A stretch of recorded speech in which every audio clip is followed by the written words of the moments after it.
talked about. Obviously, we've been hyping up the English kind of Castle Age ascension, getting to Castle Age and just having this huge farm economy. But I'm curious if we're going to be seeing the English aggression. I remember in some of the really early tournaments I casted, seeing players like the Missa just masterful English micro in the beginning, using the towers to push up and just cause all sorts of problems. So, yeah, we'll have to find out, my friend. And with that being said, we're jumping into game number 1. On the north, it is going to be VortiX playing as the English and blue. And who do we have on the south, Turin?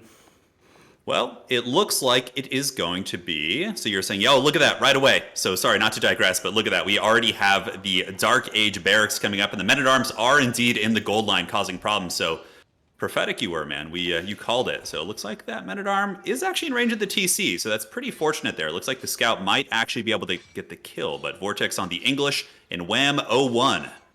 It's going to be on the French, if I'm not mistaken, although I don't know if the colors sync up. Yes, they do. So VortiX is going to be on the English, and Wham is going to be on the French. And as you pointed out, that Man-at-Arms was coming in straight away towards that gold mine. The idea is clear, you want to delay that French player, but mid of him is micro there by VortiX because he ran into the town center fire. So normally that gold mine is outside the range of the town center, but if the villager is pulled back just a tiny bit, the town center can reach the Man-at-Arms. And the whole point of this build is that killing that Man-at-Arms with a scout is next to impossible. You do 1 damage per hit. But if you ever run into that town center range, a single volley can devastate the HP of that Man-at-Arms, and that's what we saw. Like, VortiX, he was pursuing that villager, he lost like 70% of the HP on that Man-at-Arms, and now it's not a good investment because this is delaying VortiX's feudal age time quite a bit. Yeah, certainly. It's a pretty big wood investment. And of course, being English, wood is quite a valuable resource as it pertains to setting up your farms and whatnot. But yeah, if that Men-at-Arms had been a little bit more westward, just kind of on the western end of that gold node, he could have stayed out of range, just kind of been in a hold position, and could have really harried that villager for quite a bit longer there. And now we do still see early farms coming up. So I always assumed the heavy farm overload was taking place more so in the feudal ages. But on average, would you say, so for the English games you have seen, how many farms do we typically see in the Dark Ages? Is it more something that's a little bit more uncommon? What has been your experience so far in the Golden League? I think we are seeing a trend towards adding farms earlier more and more. So nowadays, people are going up to at least 3-4 farms in Dark Age, especially if you open with a barracks in Dark Age. But some people go up to as much as like 7 or 8, so essentially saturate the mill with farms. It depends on how fast you want to get up to feudal age, and that's where that Man-at-Arms comes into play. If you can delay your opponent quite a bit, then you can afford to stay longer in Dark Age and add your farms nice and comfy. But as you see, because we couldn't really have that delay there by VortiX, his opponent is already up to feudal, and you see the first knight is already coming out. This is a problem for VortiX, because he's gonna be under a lot of pressure. He's gonna have to defend against that, and behind this, Vam is mining stone, so Vam wants to go greedy. He wants to play 2 town centers here, while also pushing the base of the opponent. This is a disaster for VortiX so far. Yeah, it's certainly going to be pretty grim, but if English, if any civilization can hold against this pressure, it's going to be England, right? So as soon as they get to the feudal ages, they have access to the hardened spearmen. They don't have to worry about getting that upgrade. And of course, longbowmen, though they're not like outstanding against the knights, they can still sit within the range of a TC and poke knights on the periphery of their own base, right? So, but the stone, yeah, it's going to be tough, and that's something that for a long time, most French and English players were just so aggressive in these all-ins, right? These heavy pushes in the feudal age, but it's pretty cool to start seeing a transition in that. We're seeing French players taking advantage of the French passive, which of course gives them extra villager production, and then English, of course, really starting to utilize the farm infrastructure. So yeah, certainly the meta's shifting quite a bit, but good harass here from the scouts, torching that gold mine of the English up there, pushing those guys off for now. Yeah, one of the most important things to consider here, and this is a very much overlooked fact, is that it sounds really good that the English are getting the hardened spearman upgrade for free, but there's a trick. They don't have access to the spearmen in Dark Age in return. Dark Ages, yeah. And that's a disaster in such a scenario, because you can't just pop out 2 spearmen to defend yourself against those incoming knights. Now, luckily for VortiX, that knight hasn't yet reached his base, and he's going to have enough time to rush up that council hall, so he could avoid facing that problem, but that could have been an issue. And look at that, that's the thing here for Vam. He's already dropping that second town center in the moment where VortiX is just now reaching feudal. And obviously, VortiX is seeing this right now. He's got his scout over there on the western side of the base. He's able to see that. Do you think that we're going to be seeing some sort of an English all-in right here? We do have England mining a little bit of gold, perhaps maybe for like a campfire upgrade or some sort of a siege business coming in from a blacksmith that could be coming. But we already see 3 longbows, several spears, and it seems like we have a pretty consistent flow of units coming out here for ye old English. And it looks like they're going to be moving down south. And I think the proper response probably would be some sort of aggression with siege engineering and just really trying to, punish them for that TC right there. I agree with you. VortiX has seen that stone mine, so he knows exactly that his opponent is going for a 2 town center build, and he's in no position to go up to Castle Age immediately with the King's Palace so that he has 2 town centers as well. So his only option really here, as he actually stuns that knight over there in the middle, his only option really seems to be to just go for a feudal age push. The knight actually gets killed. That's a lot of value lost over there for Vam. Yeah, that's huge. I mean, obviously the French army at this point, I think that was the French army. It was just that one night. So obviously we do have walls coming up on the western side here of the French base, anticipating the English looking for a good opening there. And obviously that western entrance was quite nice because it was just relatively undefended, has access to that TC if you want to get some battering rams. And now it's going to be forcing the English to come in from the north, although that is a pretty sweet spot for that tower for sure. That's going to be giving a nice network of castles. And do we see the blacksmith coming up? Wheelbarrow upgrade is on the way for the English as well, it would seem. Yeah, indeed. In fact, he already has the wheelbarrow completed. Yeah, look at that. Blacksmith up, and there is siege engineering. As you said, this is going to be a super aggressive play here from VortiX. He isn't even prioritizing the attack upgrades on the archers. He's going for rams straight away. He knows he's on a timer because you also don't want to leave the French in feudal age for long. Like, keep in mind, this is a very good feudal age civilization. In fact, the French loves to stay in feudal. The concern here is that you already have 2 archer ranges, and reinforcing this position for VortiX will be much harder than it is for Wham. Yeah, certainly so. So the longbow is going to be opening up here, shooting into the houses, sending a message to the French here in the south, and we see a horde of English spears and archers moving down. And are we seeing professional scouts? I was curious if this was kind of still a thing. Obviously, French can do it pretty well using their scouts out of the School of Cavalry here. Going to be heading across, but very vulnerable, but it looks like they'll get it back to the TC, and the French now have double archery range, and it looks like they're going to be pouring in archers as the answer, and horsemen, so not even seeing the expensive knights. So what is the kind of reasoning behind that? Why not go for the big expensive knights? Are they a little bit, too vulnerable, perhaps? Maybe the spears can drag them down, and the horsemen are a little bit more dynamic in their usage?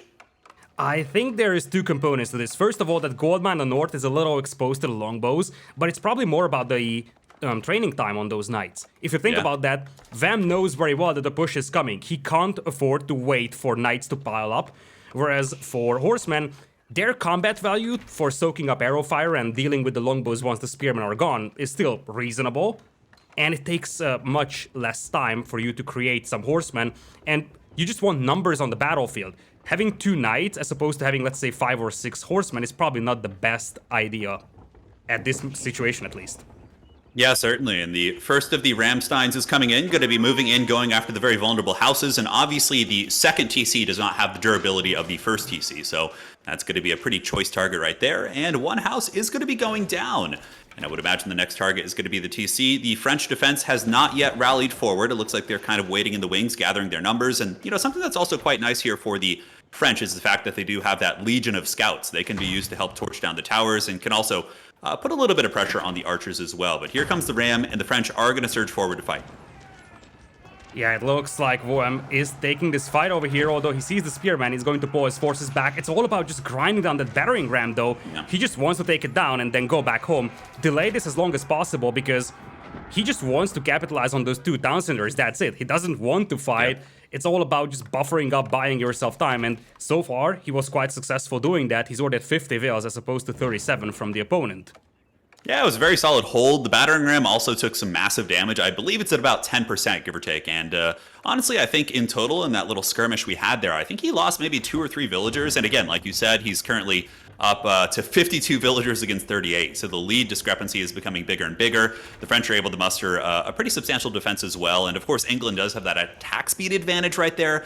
They're really going to need to punish this TC pretty quickly and also maybe get some villagers next time they run out to try and torch that ram. Yeah, looks like we're gonna have a second battering ram coming in here, though it's going straight for that expansion town center. That's not as powerful as the starting town center, so it's much easier to kill. And look at that. Love the move that he's jumping into the town center on one side, jumping out on the other. Saves a lot of walking for those villagers, and once again, the ram gets repelled. Yeah, and we're seeing a pretty classic RTS tactics up to the north, if I'm not mistaken. It looks like there's either some horsemen and or scouts, maybe harrying the reinforcements. So that's something you see in just a multitude of RTS games, right? Like trying to cut off the reinforcement lines. This is just an excellent tactic. So these horsemen are just going to be riding down these archers, and even some of the spearmen. In numbers, of course, horsemen can drag down like a single spearman or two, right? And this is really isolating the English army in the south, right? And eventually there could come a time in which the French have enough basic archers to overwhelm this longbow position, whereas the horsemen up north are going to be cutting off the reinforcements, making that possible. Also getting to the English gold line as well. This is some really, really beautiful play here from the French down here in the south. Yeah, it's a really good play, and I love the use of the scouts as well. It's great to absorb some damage from the spearmen and just let your horsemen do the damage. Now, looks like VortiX is ready to make this push, though, but as you pointed out, the number of archers now looking pretty healthy over here for Vam. It's 25 archers as opposed to 25 longbows. Still 2 battering rams knocking on that town center, so this is a fight that Vam will have to take. Yeah, and also we got a couple French knights mixed in. Oh, they microwave from the spears. Very, very good control from these players. And yeah, the archer numbers, of course, for the French are doing great work. And honestly, a couple of French knights can put such a hurt here on these English archers, especially if those spearmen are being picked off with excellent control. You can see the archers are being split and shooting into multiple spearmen. And yeah, this is looking very tough for the English as they're being pushed back. And the horsemen coming in from the north as well, going to be flanking in, pulling back, but also still just forcing those archers to run while the French knights are able to pick them off. And the retreat is back towards the base of VortiX, and the problem is that he's moving outside the range of that tower with the network of castles bonus, so he's going to lose this bonus over here. Sure enough, he took down that town center, but the villager lead is still there for Vam, and VortiX is about to lose his entire army over here. At least he got that town center. That's the only positive thing that you can think about for this fight. Yeah, I would say even with the town center pick, it's still looking relatively bleak. We do have 64 villagers against 42, but on top of that now, England has lost pretty much all of its military, some reinforcements coming in, but now what's probably going to be happening is the French will transition to obviously moving towards Castle Age and still matching the military of the English with their superior economy, but also we're probably going to start seeing French knights pushing into the English base, because England's response is going to be fall back, spam farms, most likely try and get castle. Like, I think continued aggression is going to be very hard now that the French have map control. Especially given the fact that those gold mines are heavily exposed over here. You can see it on the screen. 2 gold mines very close to each other, and Vam knows that. Vam knows that he can put a lot of pressure on those gold mines with the knights, and that can possibly delay VortiX's castle age. And we talked about this, French love to stay in feudal, so Vam isn't going to mind the game where he's playing 30 minutes in feudal, although it's also possible he's going to think about castle age and just getting those veteran royal knights out on the battlefield. But a pretty neat farming eco over here for VortiX, so that's going to buff up his food eco quite a bit.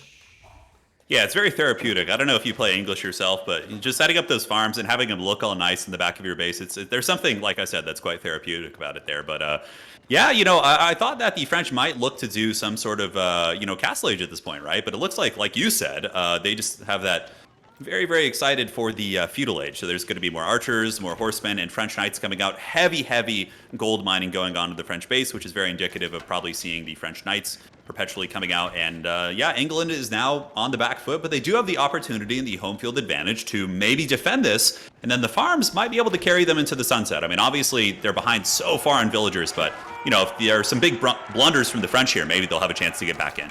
Yeah, I agree with you on this one. Sure thing, the French have a massive villager lead, but let's not forget, they haven't transitioned to farming eco just yet, and they will have to do that at some point. Obviously, they can delay it for some more time. But the English, they have a very efficient economy, so less villagers, but way more efficiency. See, it's 1,000 food per minute. If you think about that, VortiX, if he's not getting pressured for a minute and he's not making units, he would have the food for castle age. So that's a concern for French here still, and this is the reason why I think they have to continuously pressure that gold mine from VortiX.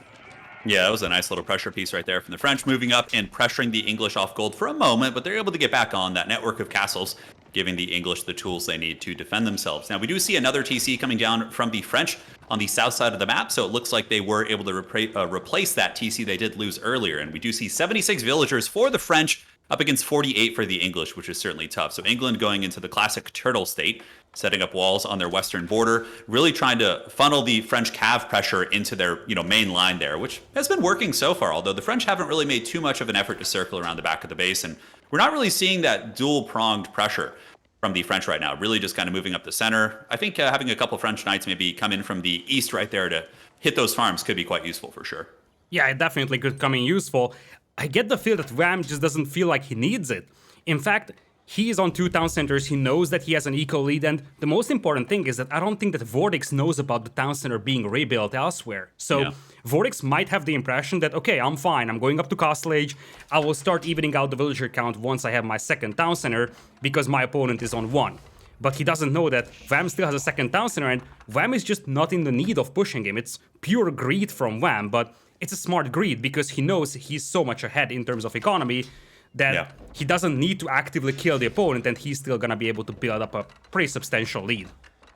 Certainly, but I mean, man, the English, like you said, their economy is very efficient with those farms, especially when you get the agriculture upgrades in conjunction with the wheelbarrow. You can just go ham with that. You can go absolutely wham. But yes, they can certainly get just a ton of infantry coming out, and they can really surprise people. So we see the guild hall coming out for the French. So not going to be seeing any of that early royal bloodlines or any crazy stuff like that. More stables coming out as well. And the players are going to be approaching Castle Age here, as we do see a lot of barracks coming up from England, it would appear, in the north. And the Death Ball of Doom is coming. The Mangonels will not be there most likely quite yet, but we'll find out. Yeah, looks like there is going to be a heavy focus here from VortiX on the Spearman. So you see he's queuing up more spears, adding more barracks. He's likely going to start adding men-at-arms as well. Yeah, we saw a couple.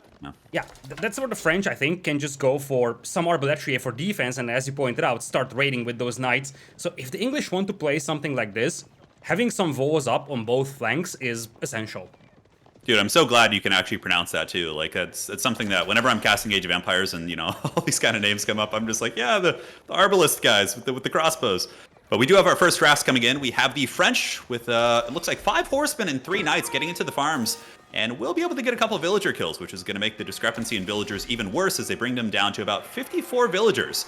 And the French are just cackling and certainly enjoying with 94 villagers themselves. So this is very, very good pressure. And of course, with England's spear and archer ball, they're not going to be super efficient at chasing these guys down. Not at all. And the thing is that not only are you killing 2 or 3 villagers here, you're also idling like 20. So you could see for a brief moment that VortiX pulled back 25 farmers. So his food eco is going to be idle for a solid, let's say, 30 seconds. That's about 400 or 500 food that he just lost just because he had to idle those farmers. And that is a time frame where Wham is just gathering resources non-stop because he's not getting pressured at all. Indeed, and we do have the veteran archers coming in from the French, going to be engaging the English force. The English army there is mostly men-at-arms, but of course men-at-arms can tank those archers relatively well, but the French knights with good cycle charging getting in there, doing some nice HP damage. But the men-at-arms might be able to get a couple of picks here, or at least push them back. Spears coming in while the archers are on the retreat. But overall, the French army here seems to have a little bit of a better engagement. They do also have that tower, but I do not think there is an arrow slit there quite yet, unless maybe you saw it. No, I don't think it has an arrow slit upgrade either, but yeah, it looks like now the English are breaking out. Ooh, Springald, yeah, coming in. That's a great timing, and there is the Mangonel. We talked about this one. If you have something in front of that Mangonel, it's still a good support/auxiliary unit. It's just not the damage dealer that it used to be, really. Yeah, certainly, man. And, you know, you got to respect the Mangonel as well. If it's something that you're not really paying attention to, you're staying at a tight formation, and it manages to get one of those square shots right on your blob of units, that can single-handedly win you the game. Or, you know, you're going to be paying the troll toll for sure. So big engagement. The Cav going to be diving into the archers, while the French archers are picking off the English spearmen with precision micro there in the back. And it looks like the Cav is going to be retreating as the English infantry do start to screen, and the longbows are now going after the French archers. Insufficient spearmen, that's the name of the game over here, especially as the forces are being pulled back close to that Springald tower, so even the Springald tower is helping out over there. Not enough spearmen, simply. If you look at the army of VortiX, that is just 24 longbows, 1 spearman, 4 man-at-arms. That's not gonna crack it against that many knights, and that is a forward castle by Wham. He wants to finish this game now. Yeah, that's going to be pretty brutal for sure if they get the castle set up there. Obviously, England is very heavily invested in barracks, and they do have their council hall, but they don't really have infrastructure in place at this moment to build siege equipment. I guess they could build battering rams. That would be a little bit certainly haggard here in the Castle Age, especially since the opponent has artillery, but this is looking pretty tough for England here as the French player is getting picks on all the English infantry, and when the English infantry are gone, those knights are going to be able to basically just push into the base and impose their will on the English forces. And the gold mines are gonna be gone for VortiX. Look at that. That castle is right next to the gold mine. The other gold vein is just gone. And seeing that castle, it is going to be VortiX who taps out. 100% understandable. What are you even going to do to stop that castle going up? That was, man, some beautiful army control from Wham. That was pretty amazing for sure. He's basically working with like a scalpel to pick out those spearmen. And I think that really is kind of the trademark of very, very skilled French players, is they're just so good at doing that. And again, the initial Dark Age harass, like you said in the beginning, that really was pretty substantial. I think the English did a decent job of getting back into the game. In terms of like hitting Castle Age, they hit it around the same time. There wasn't that big of a discrepancy there. So that was good for the English. But overall, I think that the French really just took over with the villager lead and, of course, the excellent defensive micro, able to push back the English forward tower, and just, yeah, it was just great play. And yeah, it was certainly fun on both sides. Yeah, I gotta agree with you on that one, and this could partially be traced back at that man-at-arms that really didn't do much in Dark Age, because his job was to prevent the French player from having a good feudal age time, having a second town center up potentially. If that man-at-arms was kept alive a little longer, he could have harassed those stone miners even. Yeah. But he simply died to the arrow fire. It's very easy to lose that man-at-arms. You just look away for a split second, it runs into the town center fire, and it's gone. And that's exactly what we saw over there. And from that point on, Vam was just playing from a massively advantageous position economy-wise.